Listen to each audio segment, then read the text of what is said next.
nze nali disciple wa Museveni ate nga mwagala nnyo nga TV toyinza gikyusa nga mmulaba ne kasita natandika okujja nga ndaba obulimba bwazaayolesa ne neetamwa okunnimba nenga kati njagala kimu ankolere kimu kyaba talina kunnimba. This is not a mere change of God, it's a fundamental change. Fundamental kitegeeza nti obuyinza twabukwata na mundu wadde abantu batwagala tubute n'abalala bakwateko nga mu America omukulembeze avaako nga bakyamwagala. Clinton singa kyali kisoboka okumuzzaako yandizeeko ne term of constitution yali egamba bisanja bibiri ate ono gundi ani Barack Obama yavaako nga tebaagala aveeko.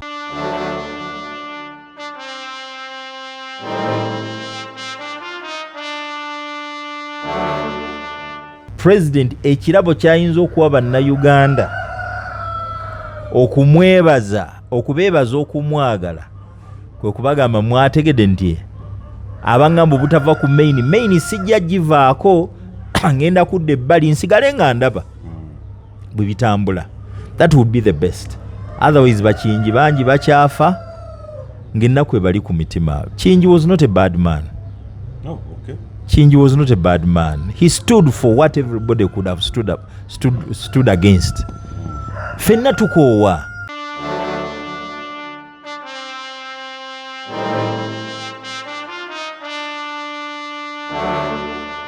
Ekimu ku byali biruma Dr. Kiyingi era byenjagala okutuusa eri bannansi. Yes. Nti ng'eggwanga nze Moses Solomon Male nkaaba tetufunanga ku bukulembeze bukyuka mirembe. Every time it's gun, blood, murder, kiru.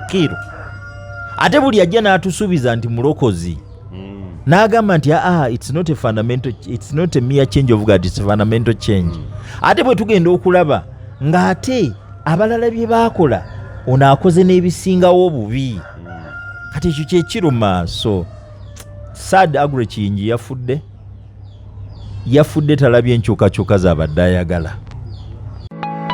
Mu nsi buli omu alina ekirooto kuba kuwaguza kulafuubana n'okulemerako okutuuka ku buwanguzi. Ddala wamma ggwe luba lunaku mulindwa okyasobeddwa eka ne mu kibira nga weebuuza omuntu omutuufu anaakutuusa ku makula g'ebirooto byo oba okooye kuferebwa. Kankwanjulire aba Brand Pro Property Services Limited abeegulidde erinnya mu kutuukiriza ebirooto by'abantu ebyekuusa ku ttaka. Bagula wamu n'okutunda ettaka n'amayumba ku buli luguudo lwa Uganda wamu n'okwetooloola ensi yonna mu mawanga agatali gamu nga USA, India wamu ne Bungereza. Tulina estates eziwedde okuzimbibwa. Gano makula bukula weegulire ennyumba ey'ekirooto kyo olwaleero ku bbeeyi esoboka. Naawe anoonyeza okupangisa tuzirina ng'ate tusobola n'okukulaakulanya ettaka, amayumba oba estates zo ne zeegombesa buli muntu. Oyagala saveya oba olina ekizibu kyonna nga kyekuusa ku ttaka bitukwase g'osirike. Tusangibwa ku MT House ku mwaliiro ogusooka Room 5 ewazana ku Entebbe Road okuliraana ekizimbe kya Muguluma Empire. Osobola okutukubira oba okutuweereza obubaka ku WhatsApp namba zaffe noti 773 2M6 588 noti oba noti 703 824 noti 79 ne ku website www.brandpro.co.ug. ate mwe bankuba kyeyo ebyammwe byateredde anti osobola okugula poloti oba okufuna ennyumba n'okomawo nga buli kimu kiri malidaadi saana. Sebatuka abafera olwaleero ng'okolagana ne Brand Pro Property Services Limited tutuukiriza birooto. Olwo yambuza ekibuzo ku Dr. Aggrey Kiyingi. By the way, he's passing away. It's so sad that man passed away. Ekimu ku byali biruma Dr. Kiyingi era byenjagala okutuusa eri bannansi. Yes. Nti ng'eggwanga nze Moses Solomon Male nkaaba tetufunanga ku bukulembeze bukyuka mirembe. Every time it's gun, blood, murder, kiru. Ate buli ajja n'atusuubiza nti mulokozi n'agamba nti it's not a mere change of God, it's a fundamental change. Ate bwe tugenda okulaba ng'ate abalala bye baakola ono akoze n'ebisingawo obubi. Kati ekyo kye kiruma. So sad Aggrey Kiyingi yafudde talabye enkyukakyuka z'abadde ayagala. Tusaba nnyo Museveni Katonda akwate ku mutima gwa President Museveni asaasire Kiyingi n'abafaanana ye atukuba enkata gye bayita Semakata agendi bannange muŋŋamba obutava ku main niye azina obulungi ava mu ddiiro muŋŋamba obutava ku main ekite ekitava ku Sangejjero kifuuka Wankindo muŋŋamba obutava ku main niye ate nnyinza okwonoona bye nasiga bye nalwanirira. Look at Gaddafi. Look at Libya. Look at Sudan. Look at DRC Congo. Look at gundi Iraq. Look at amawanga gonna agazigabera mu turmoils. Nakati nze nsubira nti ekyo President ekirabo kyayinza okuwa bannayuganda okumwebaza okubeebaza okumwagala kwe kubagamba mwategedde nti abangamba obutava ku main sijja givaako ngenda kudda ebbali nsigale nga ndaba bwe bitambula. That would be the best. Otherwise Bakiyingi bangi bakyafa ng'ennaku ebali ku mitima. Kiyingi was not a bad man. Oh, okay. Kiyingi was not a bad man. He stood for what everybody could have stood against. Fenna tukoowa. Nze nali disciple wa Museveni ate nga mwagala nnyo nga TV toyinza gikyusa nga mmulaba. Leka sitanatandika okujja nga ndaba obulimba bwazaayolesa. Nentamwa okunnimba. Nenga kati njagala kimu. Ankolere kimu kyaba talina kunnimba.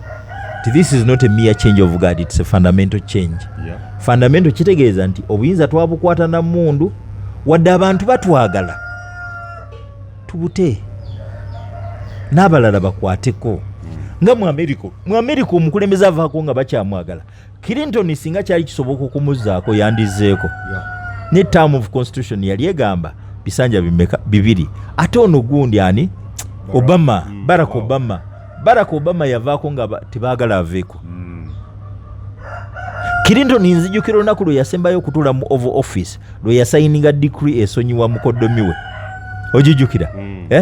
Nenga yagamba simanyi kwe ngenda naye sigenda naye kankoleyo kimu kansonyiwe mukoddomi wange. Nakola that.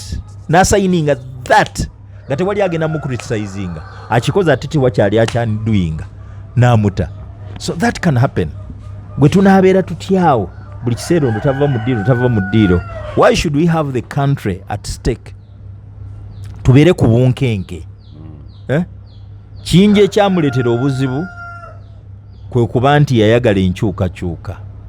On average abakulembeze abaaliko ndoza baatufuga emyaka gyali in total gyali kandabe from 1962 to 1986 gye myaka 24. Abakulembeze abo baali bameka baalinga 6 oba 8. On average buli omu mu emyaka 3 oba obutawera. Si 8 kubono ono wa kumekono wa 9. Ono be bakulembeze 8. Yes. Bawe average gabira mu 29. On average buli omu myaka egi 3. Ati emyaka 3 times 8 gye myaka 24. Museveni yakafuga emyaka 3 tugenda mu 38.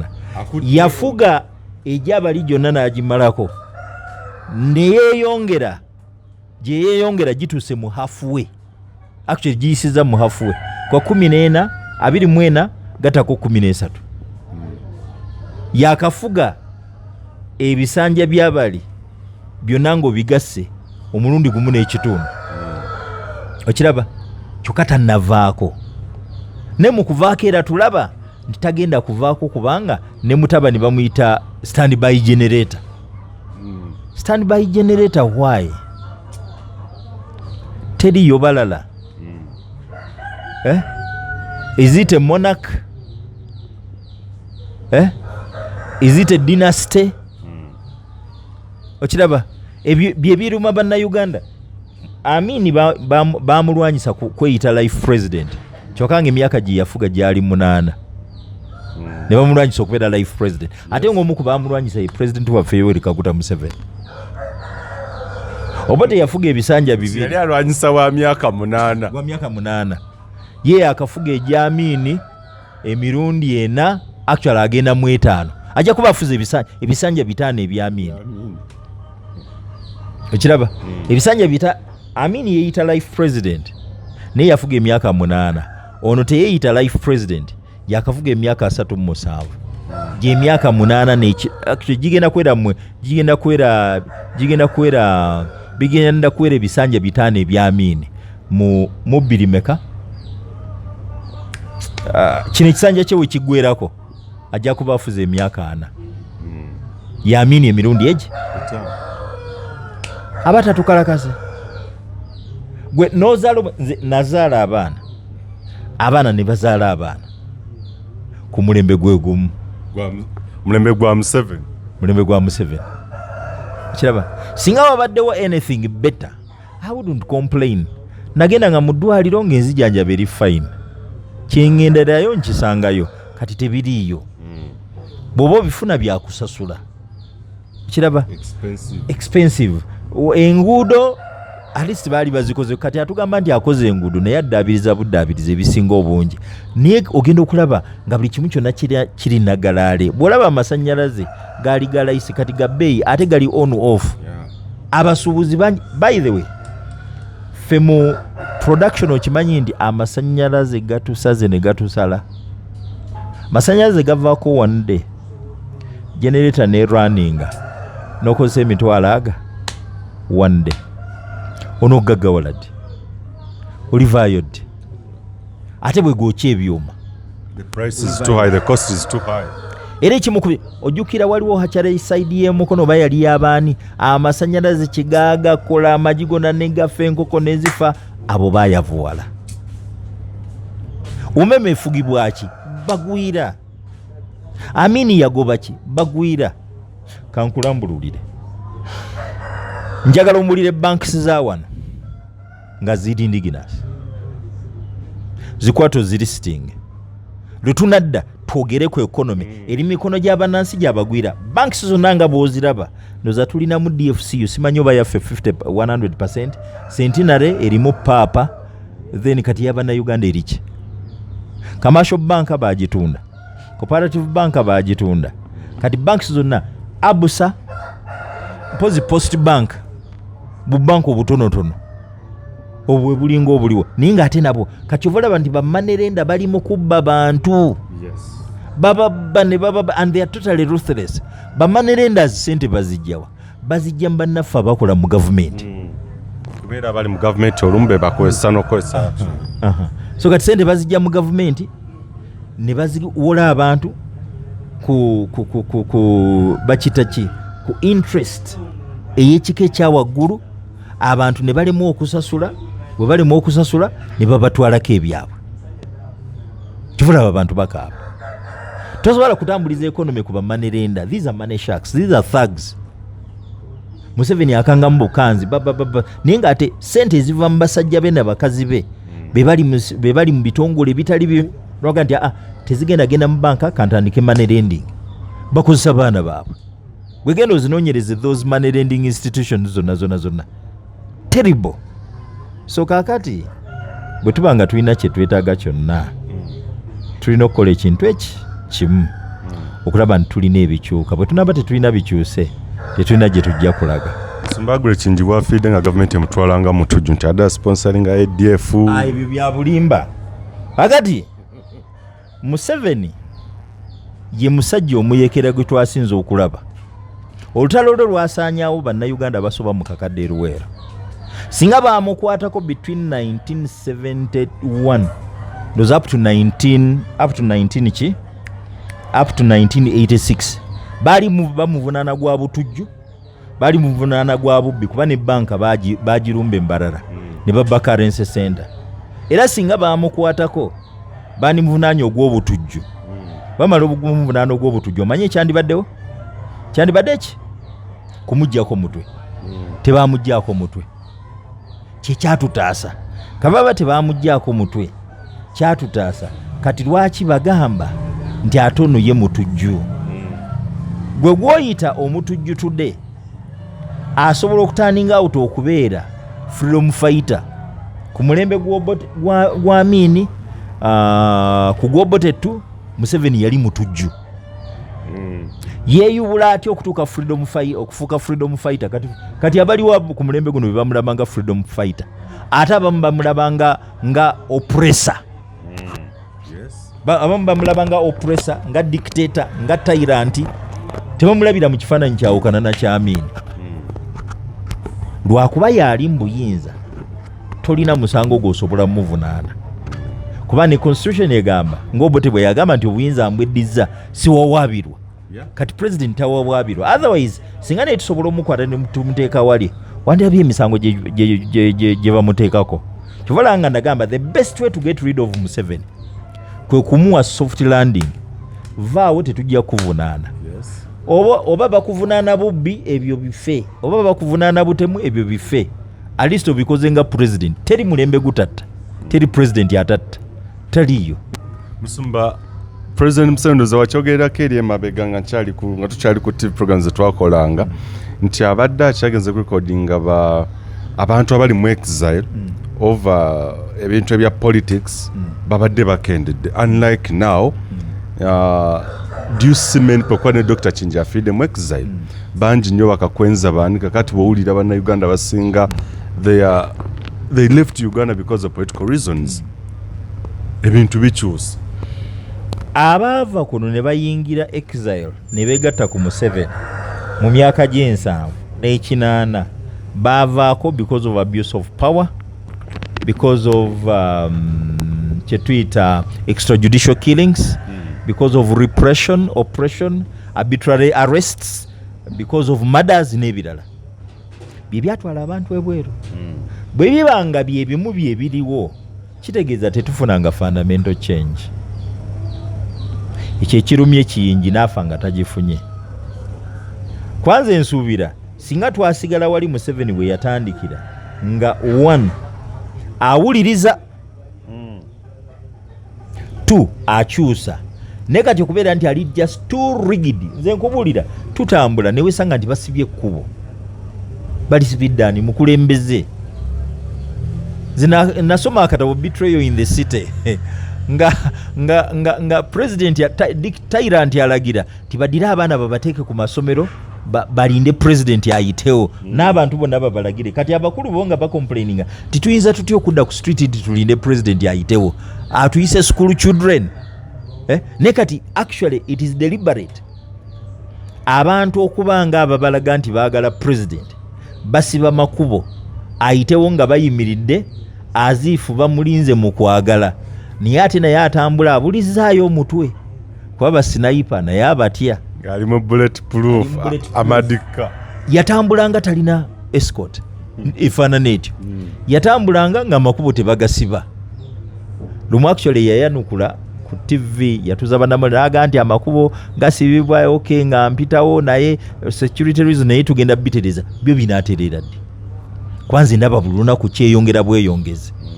kubanga jako ebyo byonna bikolebwa kubanga afiringa insecure kubanga eriyo bangi abagenze ebweru naye nga badduse wano lwa nsonga za byabufuzi secondly waliwo bangi abali wano nga bali disgruntled nilwakuba tebasobola kwogera they've just decided to keep quiet aga katulinde naye nga balinze olunaku lwe bali bagamba nti Museveni afudde oba avuddeko olabe embuutu bwe zivuga olabe embuutu bwe zivuga bagendi era singa simanyi actually singa abafu basobola okudda Amini yandirabye abantu bwe bamwagala abejjusa abagamba nti we made a mistake okusanyuka nga Amini agenze nobody by the way kubanga over the years kyeraze nti Amini yattanga abantu nga bamuyekera and it was real bajjana ndirumu yabatira kituufu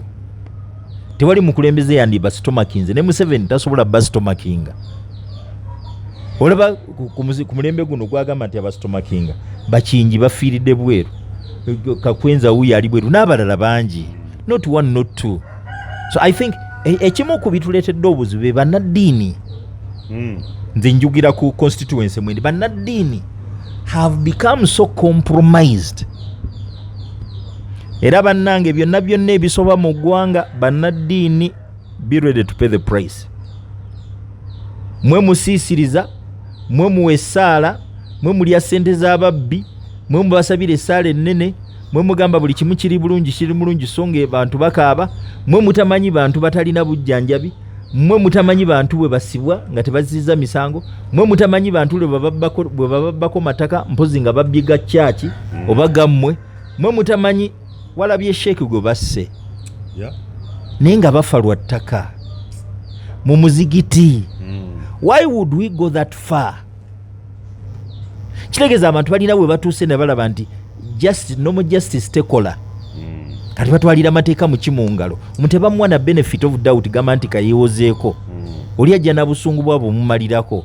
Why the anger? Anger ezerwa kuba abantu bali totally desperate. Ate eyo despair si gye twali twetaaga ku mulembe guno. Twandisuubidde nti abantu basobola okutuula na reasoninga nalaba no systems work, institutions work, let me trust them. Nekati abantu abasobola okutrustinga systems tebaliwo era babalira ku ngalo. Mu kooti bagendeyo as a formality, not that basuubirayo obwenkanya. Naye bagendeyo kandabe naye byonna ebinaava kyovula mu kooti boogera ne badda mu media ne bataakaka kubanga bamanyi nti eri kooti nazo zibavuvuba. Kooti ziwagira nnyo abamenyi b'amateeka, ababbi, abaki. We've struggled in courts. Era kyovula banze sina trust mu judicial system until it gets back on course. Njagala nnyo ndabe justice system Museveni gye yagamba nti agenza okulwanirira ebeerewo. Tosobola gamba nti ina justice system ekola nga chief justice tali self accounting, nga atalina kwegayirira minister wa justice atula mu cabinet amwegayiririre sente aziwolereze mu parliament yegerekera omusaala, executive yegerekera omusaala. Lwaki judiciary teyegerekera? Ekyo kibuuzo. Era kyovalaba nti okwawula amasiga agasatu kifuuse kizibu nnyo. Kubanga essiga eddamuzi teryegerekera, teryesalirawo, teryebudgetingira. Minister wa justice yali budgetingira. Musumba yoyogedde ku bannaddiini gyevuddeko President Museveni witnessing and the consecration of Bishop Dr. Moses Odongo, Archbishop of Overseer wa National Fellowship of Born Again Pentecostal Churches in Uganda. Nanja akuuza Boden erina amakulu. Bwe baali bamulonda mundu zaaliwo era n'abajaasi beetama mu kubala obululu. Gurupu emu nebeera disgruntled ng'ekulemberwa Pastor Michael Kyazze ne bakibuukamu ne batandika ekyabwe kope Uganda. Kati kino weekiri kuba kino kati kyafuka politicized and militarized. Kitegeeza nti state ne religion have become bedfellows. Era kivola nti ebikolobero birina okukolebwa mwe bannayuganda bali abalowooza nti bannaddiini bajja bakiikirira baboogerere babeere the voice for the weak, the poor, the oppressed, the voiceless. Mbasaasidde bannaddiini bammwe bakola kintu eki balya mu lulime ne mu luzise eri gye bali kuba gye bafuna ssente empitirivu. Omubbi abba n'agamba nti nabbi amabaati nti katukusabire essaala baleme kusiba. Ebyo ebiriwo nabbi ekino nti babikola kyere. Abamu bagamba Joshua Lere ye buzibu bwa National Fellowship of Born Again Pentecostal Churches. Joshua Lere si ye buzibu. Ate buzibu butya? Yasaavinga n'amaliriza ttaamu ye. Nakkiriza bateekewo okulonda ne kuteekebwawo. Okulonda okuteekebwawo baali balina gwe baagala ali prostate. Kyaze yeesimbawo. Ne Kyaze yali yakyaza Bobi Wine.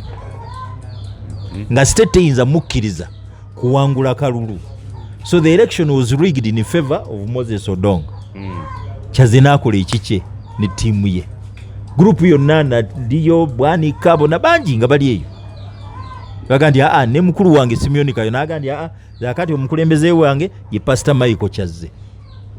Twakyali kibaddewa ng'obululu bw'abalokole bubalibwa ku mundu nga n'ababubala bajaasi bali mu combat uniform. Nga n'oba bakatuliki tebakikola, n'oba Protestant tebakikola wadde government ereetekamu omukono ne influencinga. So to me, in brief, kati buli wambuli nzikiriza erimu factions, and these factions are created by the state for its own benefit. state eno bwe batempagira katugikutule kwene niyempagira kuba kati state faction yemu bwebe owing allegiance to Museveni kitegeeza ejja kukola campaign ya Museveni. Simanyi okiraba. That's it. Simple. Obaka bw'obusembayo eri bannayuganda Musumba nga tumaliriza. Bannayuganda amaziga bangi mugakaaba. Kisaana tuzuukuke. Okuzuukuka tulina okurealizinga nti tuli bubi. Tuli bubi. Abagwira ensi yaffe bagitutte. Tetukyasobola kwesalirawo. And every day that goes by abagwira ba taking over bagenda basensera buli kanyomero economy gye basoose okuwamba ettaka balitwala industrial base bagitutte commercial sector bagiwambye gwe atulaba nga n'obulimi babututte omwana we agenda kukolawa era kikyolisanyukiramu nti nina kyemulekedde bwe kiba nti obubbi kati buli systemic buli omu nawe buli ng'omwana we atabba omusuubira kubeera waati ye tukkiriza abaana bonna babeere babbi moral fiber ebeera zeewa kubanga bannaddiini babbi bannabyabufuzi babbi buli system babbi. Museveni yagamba yateeka abalokole mu revenue authority nga Kayanja yabamuwadde naye revenue kyekoze bannayuganda be bakimanyi obubbi buli omu tobumalaawo. Yakyogerera ku mukyalo one yaliwo forgetting no waliwo omulala Allen yes era yaddamu n'akyogera yes yakyogera kajina n'akyogera ne kwakolonga nti abalokole naki naye ate yamugobaganyanga kakati olaba nti fraud yagobaganya Doris Okolo akolo nga lwagoni nga ajogera like you are enenga yaba dokole babadde kyabave wakayaji so agezezaako okuteeka olaba nti moral fiber y'eggwanga bwe bulwadde bwa Uganda kati tibannabyabufuzi tebagikiririzaamu bannaddiini tebagikiririzaamu n'abantu bagikooye kyova olaba kati tetukyalina kye tuyita sense of direction morally okiraba kakati twetaaga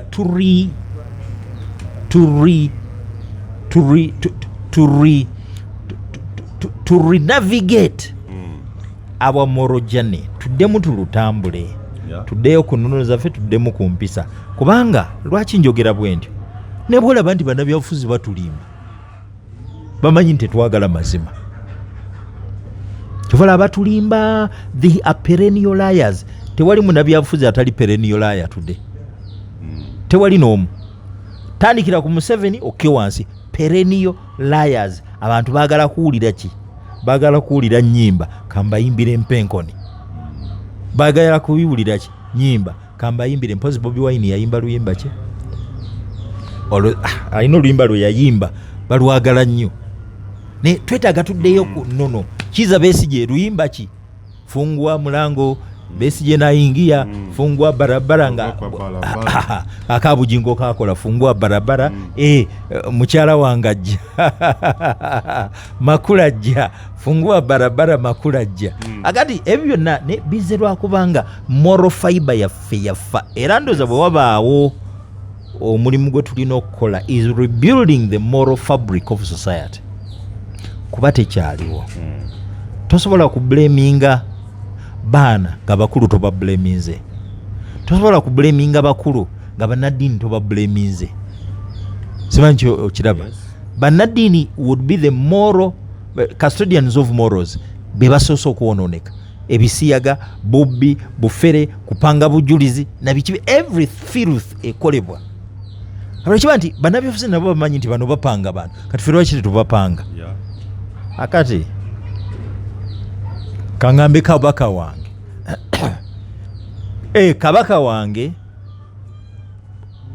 Ronald Muwenda Mutebi ekiseera kituuse oyimuke nekyabazinga ne owebunyolo n'owettoro n'abalala bonna tutambuze bendera, tutambuze bana eya moral fabrics nga bwe zandibadde mu bantu baffe. Amateeka tegagenda kusolvinga moral problem. Tegajja kukwata bantu nga bwe twagala bakwata. Abantu twetaaga baddemu okufuna okuswala. Twetaaga baddemu okufuna obulumi nga tewali amuvunaanye niye awulira obulumi tikiyakoze kikyamu kati bakiwulira. Impunity eringa impunity. Banaddiini balimba misana ne balyoka bakola obeisensi, abamansira obubaane, abamitabaaza, asimanya ab'emisubbaawa, bano basaala, zino mpanvu, zino nyimpi, bano baaki, bano babitoola. Abona it is just circus. Moral fiber is gone. Kubanga mundandiini kinandi musuubidde okutambulirako ye moral fiber y'ebyawandiikibwa. Naye bw'aba tasobola bitambulirako kiki omusuubiramu?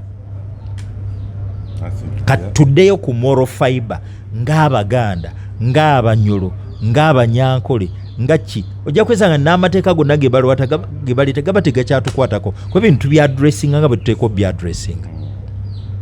But as long as we think of legalism we go wrong. Kubanga mu legalism you prove, he who chooses must prove. Kati abantu betwakyuzinga basobola okwekweka mu mateeka. Ekyokubiri basobola okukozesa systems ne baziwa ssente ne zibakweka. 3 basobola n'okubuzaawo abajulizi. Nekiba nti tebaliiwo. Omuntu azze okuwa obujulizi ne bamukwata, omuntu azze okuwa obujulizi ne bamutta, omuntu azze okuwa obujulizi ne bamutika ku nnyonyi ne bamujja wano ne bamutwala ebweru. Kati gwe munoonya akuweera obujulizi yabula. Akati moral fiber gye tulina okuddamu okuzimba.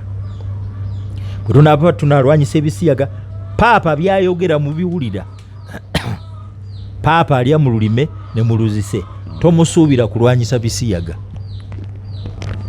Pulezidenti waffe ne ttiimu ye abasiyazi bakwano baabwe tobasuubira kulwanyisa bisiyaga. System zonna police, judiciary mulimu abasiyazi tobasuubira kulwanyisa bisiyaga. Bwe tuba tunaataasa eggwanga, let us go back to the moral fiber, tugiyigirize right from home. Nze ngezezzaako mwe mutampagidde ne namwama mukadde wange, jjajja wange, muzukulu wali ku frontline. The issue is morals. Amateeka tegafuga morals. Morals bwe ziba weeziti tetwetaaga mateeka. Amateeka weegali kubanga morals nfu. Aye tegajja kukola kubanga morals tewali. Omulamuzi alya ssente kuba kimanyi tewali ajja mugambako. Ekyokubiri ne bw'anaaba aziridde oba abantu bafa nga bafunye eddagala effu, no problem. Omusawo agaba eddagala effu eriri expired kubanga akimanyi yayagala ssente. Veeti awa amagezi ag'obulimba ssente. Buli muntu ekintu kyakola akikola kuba kati ssente zaasikira buli kimu kyonna. Moral fiber yadda wali omuntu asobola okugula empisa. Era kyova olaba ngenda nenenya media gundi ezimu. Muyinza mutya okuserializinga ti omuko yagenza okubanja ebintu day one. Babimumye katuwulire ekyagamba nja bibanja bajja kubimpa bajja kutunda bwe balina bonna.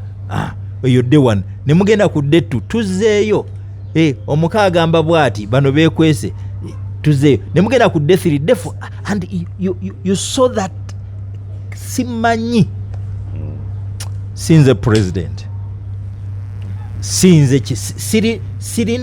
siri bwendi nandibadde mbakolera ku bintu ebyo ne mukkiriza ate bannaddiini ne mutavumirira ekyo.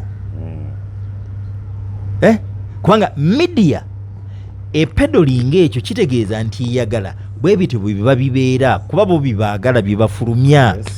Ne mutabanya nti batta abaana, abavuka bajja kutya okuwasa, abawala bajja kutya okufumbira. Kitegeeza timukkiriza media esetting a pace ey'okupromotinga ebisiyaga ndi and that is state-owned media, by the way. State-owned media.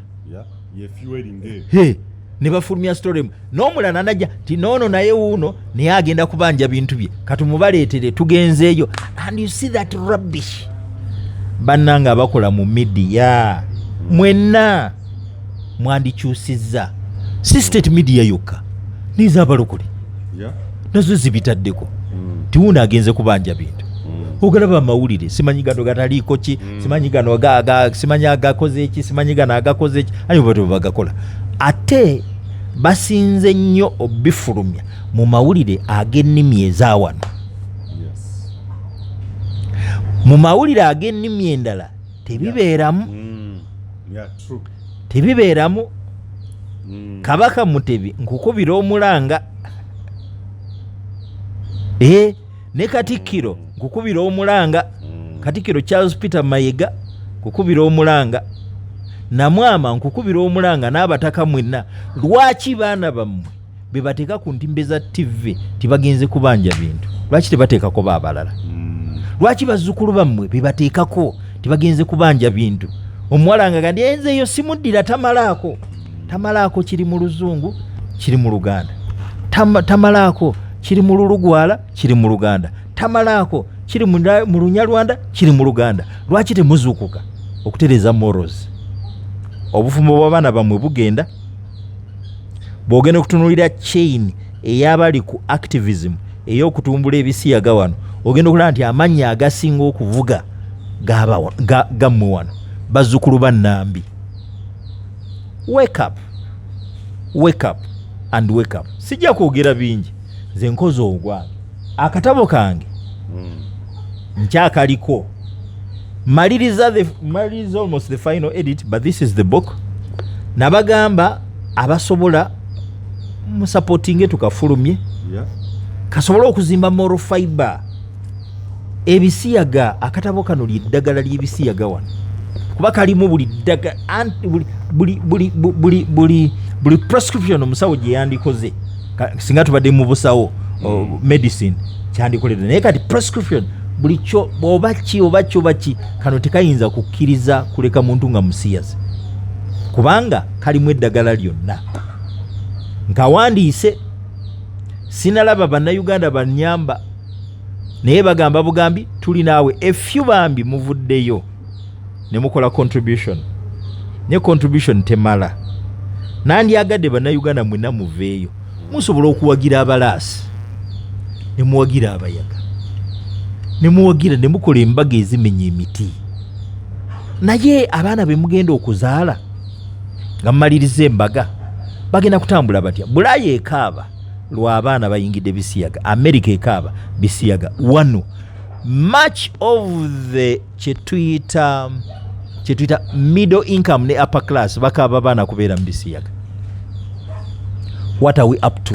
Mulaba riots eziri mu masomero ekimu ku bigobesa abaana kati bisiyaga nenga babagoba bateekako indefinite suspension ne bateekako gross misbehavior oba indecency ebyo bagenda bateekako naye tebateekako real reason lwaki bamugobye era abazadde abamu bakyusa abaana ne babaza mu masomero amalala naye nga tamanyi kigobeseza mwana we yabamuga nti omwana tetujja musobola empisa z'envu bamubuuza omwana ki kyokola aye tasobola kubuulira nnyina oba taata we nga omuzadde akwata nga za musomero eddala ng'atandikira we yakoma recently baŋŋamba omuzannyo gwa basketball muli ebisiyaga ebiyitirivu kuba nina abaana bembadde nkolako era ne bakimbuulira mwe babiyigidde abaana batuuse n'okwekuba ebiragala mu mpiso cocaine bamwe mukubira mu mpiso mu masomero kubanga bali ebisiyaga banywa enjaga bisiyaga wala alcohol bisiyaga mairungi bisiyaga kati nempulira MP nga adongwa nempulira chairman oba LC5 oba LC3 tibannanga abantu baffe babaleke balima amayirungi balima ebiragala well simanyi populism mbi popularity mbi mwono n'abaana mwono na fiber nze mbagamba kyekiseera tukwatire wamu ebiragala tubirwanyise nyate tulwanyise ebisiyaga nga bwe mbakulembera esimu zange muzimanyi 0772 479 386 0772 479 386 ne 0702 196511 0702 196511 essimu zange ezo zibeerako osobola okugamba pastor kankuteereko sente zonna oba ompa kakadde oba ompa mitwalo 10 oba 5 oba 15 I need it kuba bwe ndifa where will you get this nga sibifulumiza mwagala nfe mugambe twagala okuzika pastor male abaleeta obukadde mu buleete no muleete tukole omulimu guno tusobole okutaasa young generation ekyo kirisinga n'okunziika mu bitiibwa ate nze byesi kyayagala kubanga bw'obanga omuntu obadde ku nsoogezaako okola ekintu ekizimba naye nga tebakulaba mu value then why should they give you value ng'ate ofudde njawulo ki ebeera wakati wammwe abawa value omuntu afudde n'obote yagamba nti gudu muganda is the dead one obote yayogera statement eyo bangi abantu ne bamukyawa naye yali atunulira mindset y'abannayuganda ti bannayuganda tebamanyi bintu bya muwendo abantu ab'omugaso tebabamanya naye bw'ofa ne balyoka bagamba abadde wa mugaso ne balyoka bakutuumako ebitiibwa naye nga tebikyagasa omuntu ow'omugaso mumuyambe ng'akyaliwo mumuzimbe ateke ettafaali ku ekyo kyakola then bwe kinaaba kiwedde kisobole okugasa we are looking at a legacy contribution gye tukoze bwe ndivaawo wagenda kuba nga tewakyaliwo ayogera byenjogera nyaate byenjogera weebiri probably muligenda ku mutimbagano ne mubijjangayo but I have gone wano you can have each and everything the question and answer buli kyolowooza kyonna ku bisiyaga kiri wano akabi akali mu kukola ebisiyaga lwaki abantu bayingira ebisiyaga tukoze tutya okutangira abantu okuyingira mu bisiyaga baba birimu tubayambye tutya y'ebisiyaga byonna kakunnyonnyola akatabo kano akalala kendi mu kumaliriza who conspired mbajjirayo ekinyusi akawonvu akagga olugendo lw'entambudde nga nwanyisa ebisiyaga nga mwe muli n'omusumba Robert Kayanja ne stories zonna ez'ebisiyaga saba nnyo mukama abakuume ate abaana mwandibadde muwuliriza nnyo ate kambagambe muwulirize nnyo bakadde bamwe babeera nga bali progressive nga babazimba eriiso ery'omukulu awaddugala we walaba obukadde magezi wadde takubulira kyamukaddiya naye aba alina byayise mu bingi maama wo bw'akugamba nti mwana wange omuwala teweeyisa bw'otyo kkiriza kyakugamba kubanga yayinza okuba nga yayitayo naye tajja kugamba nti nayitayo nenfuna kino yajja kugamba ebyo tebabikola oluusi akubbe n'ekibooko gaye lwaki maama nkuba ate nga ye akola kino yayitayo n'akosebwa n'omusajja bw'atyo mukama abampeera emikisa bw'oba oli ready to stand with us mu mulimu guno ogw'okufulumya obutabo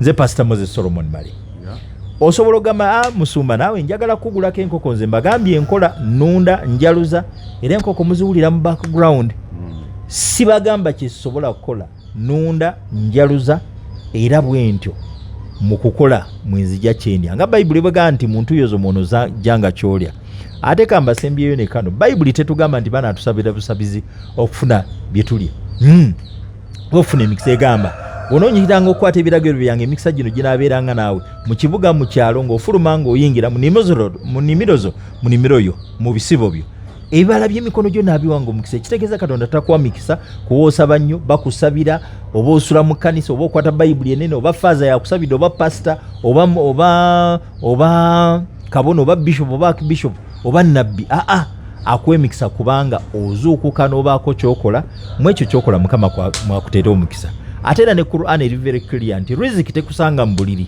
tejja kusanga muzikiti kuba osaala nnyo riziki wake up zuukuka ginoonye gwe mukisa mukama abampeera emikisa tuddemu nate tuwuliziganye naye nga mbagambye nti abaana bangi nnyo abakoseddwa emitima gibaluma era nga nzijukira olunaku lwe bansalira omusango njagala nnyo okusaasira mwenna abafunye obuzibu bwe muvuddeyo okwogera amazima ku bisiyaga n'ebintu ebirala naye mugume munywere lumu tuli wangula ne twambala engule ey'okwogera ki amazima abafiiriddwa abantu bambwe mbasaasira famira ya Dr. Kiyingi weeru yafudde naye afudde ng'alina kyayagala Uganda ebeere ekitatukire jjukira ye musajja yasooka okuleeta wano kompyuta Dehez International I remember him for that yayagala Uganda eri ku mulembe naye Uganda abagifuga gye baagala eno class society ezajja kasita ekyo bakyakivinga